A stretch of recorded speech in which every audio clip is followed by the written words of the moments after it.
I remember going to Oslo to meet a friend and acquaintance. I remember going to his house and he wasn't there. He actually forgot that I will visit him. I traveled from Switzerland, so I was like slightly pissed that this guy didn't remember that I'm coming there. And his a friend of his came to open the door for me, and we had a quick chat. And I remember being all proud of all the self-development I've done in my life, all the meditation techniques I tried, all the books I have read. And I said something along the lines, yeah, I realized that in order to be happy you have to meditate. And he said, no, you don't. And I remember being pissed at that slightly. I thought, you have no idea. Like, of course, you need to work on yourself. You need to really focus on this personal growth in order to be more happy and fulfilled. Otherwise, this doesn't work. But I started to be curious. I was thinking, like, what if there is something true about this? What if it's not really the work that I have to do in order to be happy? So for I don't even know why I started to listen to a book about the three principles, a book that was talking about a guy, Sydney Banks, who didn't even have any kind of education in psychology or wasn't a coach or any kind of healer previous to a spontaneous enlightenment experience I had. Not I had, unfortunately, he had. And I didn't get into that contact again with this understanding of Sydney Banks and the three principles for about a year. But it always kind of stayed with me in the back of my head because this understanding now, as I'm standing here in front of this camera, maybe 10 years later or whatever it is, or 8 years later, I understand that this was the most fundamental methodology. It's not really, it's more of an understanding that I've ever learned that changed my life more sustainably than anything else I've tried. And I've tried a lot. I went on 3 yoga teacher trainings in India. I've done a lot of breath work. I read a lot of books about mindsetting, about self-development, and they always included this kind of like, in order to grow, you have to work on yourself. And I remember hearing some tapes of Sydney Banks, some videos about of people that worked with him, and whenever I listened to that, I felt more relaxed after than before. And I had that with no other content ever, that I felt better after. And I felt not that there is something to do, but I just felt more relaxed. And I found that fascinating because that's my goal, if I'm completely honest with myself, is to become more relaxed, to become more joyful, less worried. And whenever I listened to content around that topic of the three principles, or maybe even of Sydney Banks himself, I felt more relaxed, more content. And in this first episode, I just want to talk briefly about Sydney Banks because I think it is very important to understand who or where does this understanding come from, because otherwise the rest of the principles, they lose a little bit of the magic. So Sydney Banks was, again, a person with no previous experience in psychology, in yoga, in breath work, in coaching, whatever.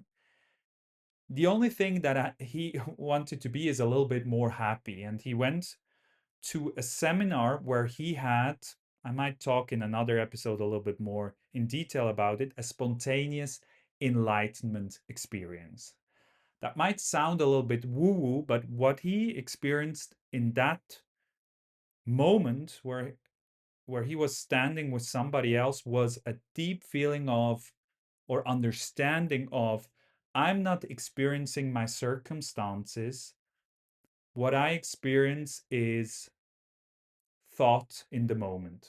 So whatever I think, I experience. I think it was more specifically, he felt insecure and he saw that what he experiences is his own insecure thinking, much rather than the circumstances. And that might sound like, oh, yeah, of course. But it's not, of course. If you think about all the self-development techniques that you might also follow, there is always a hint of you have to work on yourself, right? There is like I have to do yoga in order to be relaxed. I have to do breath work in order to feel more connected. I have to do, and by the way, I love all those things and I do them myself. But if I do them in order to become happy, I always look for things outside to fulfill me. And the thing is, this game I can play my whole life to look outside for happiness. But the more I look into the understanding of Sydney Banks about this understanding of, hey, through the power of thought, I create my own personal experience. I don't do this actively. It just kind of, like, for me, it just kind of happens, and sometimes it's happy, sometimes it's sad. It looks differently at different times. Sometimes 1 second it changes to another second, so it can be very fluid. The more I look into the fact how I experience, or the fact that I experience through the power of thought, the more this experience of life feels so real and so rigid. And the more I see, hey, it's just a couple of thoughts in the moment. And whenever I see this for myself, I become more happy and relaxed. And whenever I'm more happy and relaxed, I'm a better version of myself. I know what to do in the right moment. I have more creativity. I have more empathy. All these things I long for so much, when I'm not there, I have.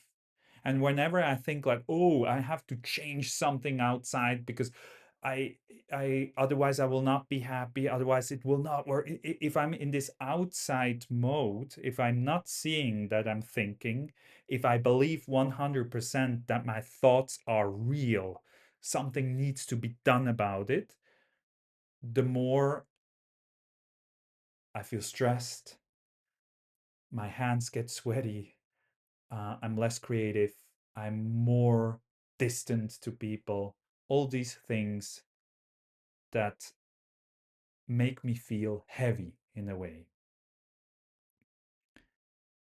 And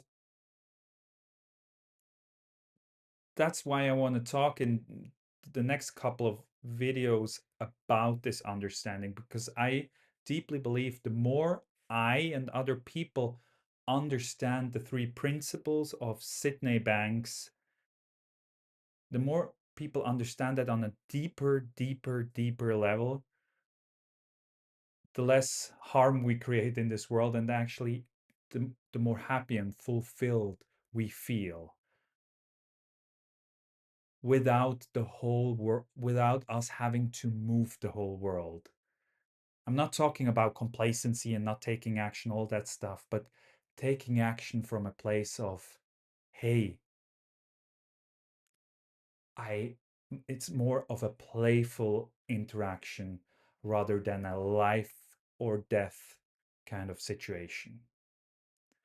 I hope you can grasp a little bit of what I'm trying to say here. I do my best. And yeah, I see you in the next video. Bye-bye.